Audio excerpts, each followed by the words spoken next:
Welcome to the Curious Conversation Collaborative, a community for purpose-seeking entrepreneurs, leaders, and changemakers. Listen to inspiring conversations with your hosts, inner leadership mentor Tessa and business wealth coach Karen Ravel.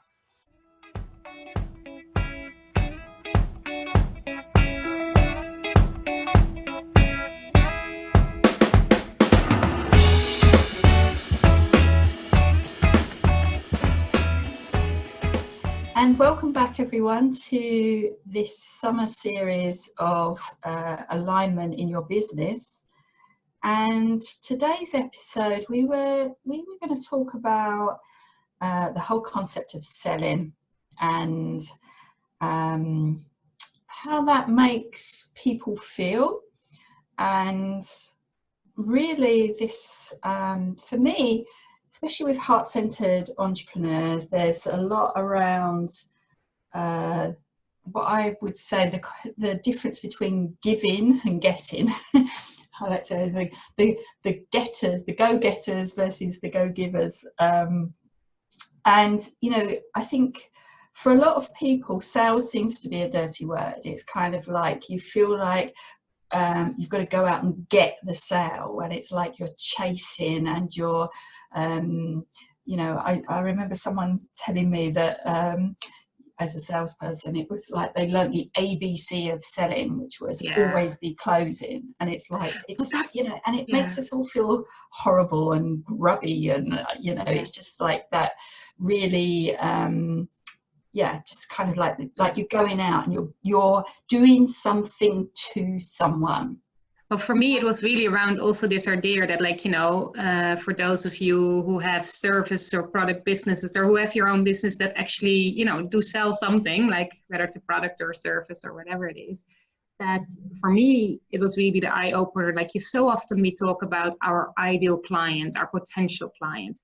But then when it comes to selling, we suddenly we focus on the service or the product to sell it to everyone in a way, you know, and everyone who comes along who we show the product to, we also in a straight way think it's about getting that person to buy it, instead of to think, oh no, it's about showing it to the people who might be interested so that they can buy it if they want, right? Like, and for me, that was a real interesting way of looking at it, to really, like, as you say, it goes from that getting, but I must say that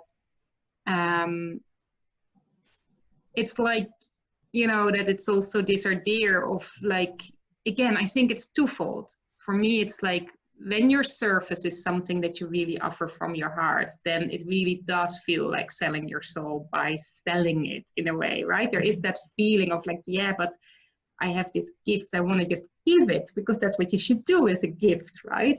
I think there's that element, and forgetting to see that the part where you're getting money for it. And I know some people say, oh, well, monergy is just an exchange of energy. And I get what they mean. And at the same time, I think sometimes, well, money is actually money, but it's okay, because it's like, but it's like you, as you said, it's you're not pushing it on anyone, but you're offering it. And then if someone wants it, they can buy it from you. Yeah, and I think what you're saying there, Tessa, there's a couple of things that, you know, I'd really pick up on there. It's like, yeah, exactly. You're not doing that ABC of selling. You're not always trying to get the sale regardless. That's not the way we work. But it is about showing up and putting your offers out there so that people have the choice of whether they want to work with you or buy your product or whatever.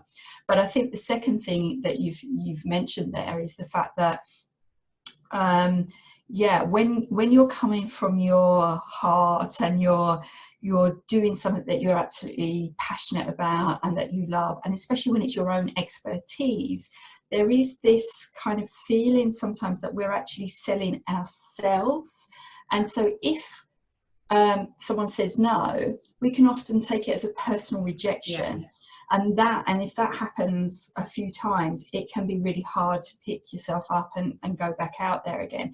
And I think it's really, really important that people understand that you need to separate your service from yourself. And we picked up on this before about talking about self-worth and that. So, you know, and it's really important that people do separate that, because people say no for lots of reasons. You know, it might be the timing's not right for them. They might not be interested. They might, you know, it might not just be the right thing for them. But it doesn't mean to say they're rejecting you as a person. And I think actually that's a very interesting thing what you said, because I think when you said about the, you know, getting the closing or getting the sale, that this can happen actually, yeah, exactly in for two reasons. One being that you have learned this ABC thing and you're supposed to focus on the closing and all that. But the other one can be, as you said, that you want to prevent feeling rejected. So you're trying to convince people to buy it, not so much because you're really there to try to get the sales, but actually because you think, if this person doesn't buy it, then I'm being rejected. So I think that's actually an interesting one, that some heart-centered business owners or entrepreneurs actually are at risk of doing, that they move into this getters or getting the sale, not because they really do want to get the sale as such, because they're trying to push people into buying, that's the real reason, but more that they are trying to prevent being rejected. And that's really interesting as well. So you have to actually be careful not to end up doing the opposite of what actually is in alignment with how you want to offer your service. Yeah, and I think, and then there's also the other side of it, which is like the go-givers, which is those that, and you know, we should be of service, and you want to be of service to people first before you make offers, and you know, so they can really understand where you're coming from and the type of person you are. But again, the downside I see around that is that people become complete givers all the time and then are afraid to ask for payment for their services, so they're just giving away too much, or they totally undercharge, you know. And again, we've talked about that before, about your pricing, but it's really about finding that balance, and you're right, it is about an exchange of energy, but I think we need to take money out of the equation in terms of people's thoughts and beliefs around money, because that's a whole another topic as well that we could talk about. But you know, and I also, it's about thinking about it from your perspective of, like, if you were out buying for something, if you go in somewhere and, you know, say you went into a shop and someone pounces on you and kind of like, you know, oh, do you want to be seeing this, or I'll show you this, or blah, blah, blah. And it's kind of like you feel already pressured, and the chances are you're going to say no, so you're going to back off. Whereas, you know, you want someone to give you, you know, if you choose something, you know, you might want a little bit of advice or help to see if it's the right thing for you, but that's as far as it goes. You don't want to be pressured into buying something, but at the same time you want things to be available for you to buy. I was just thinking, at the same time, it would be as annoying if you walked into a shop and you were looking for, I don't know, a yellow sweater, and you kind of saw that there might be something somewhere, you saw something in the back, and you asked the person from, like, oh, do you not have a yellow sweater? And they would go, I think it's somewhere over there. Yeah. And they wouldn't show it to you out of fear, like that you're too pushy. So that's actually, I actually wanted to say, because I had an experience like that actually this week, where I was at this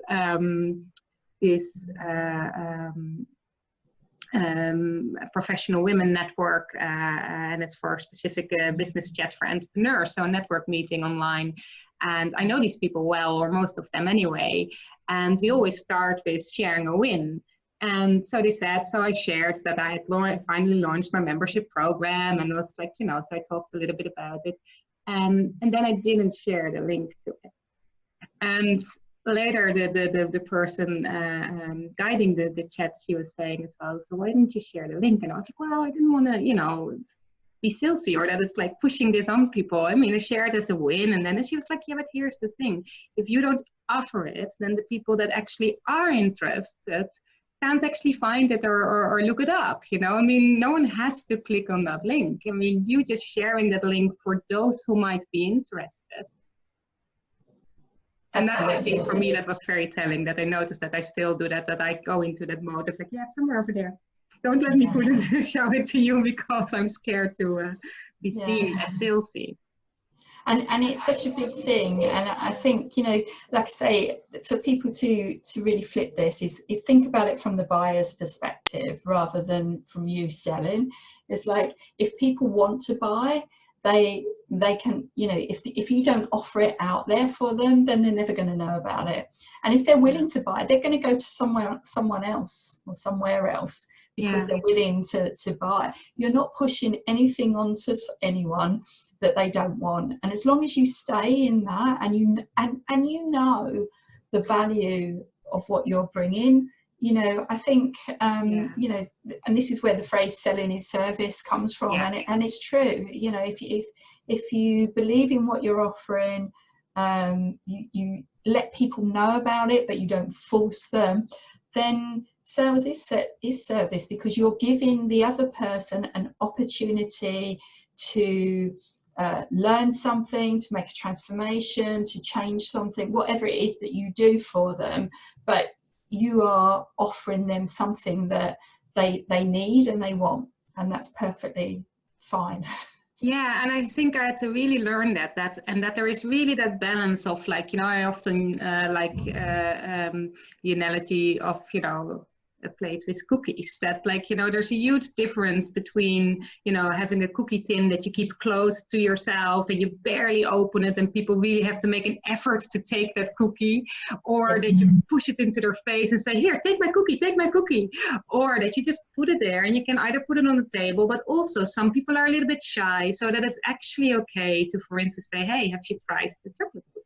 You know, like, to just that it is okay to ask and point out, and have to say, yeah, so what there, but no, it's not, I don't like it. It's okay, you know, or like, because I do think I'm definitely one of those people that sometimes I do need a little nudge, you know, like, I mean, that if it's just there, that I might not, it helps me if someone points it out to me to say, hey, would you actually like this? You know, but in a way that is not like, again, like, here, please take this. This is really for you. You should really need this, or something. You know? Because then I go into a mode of like, no.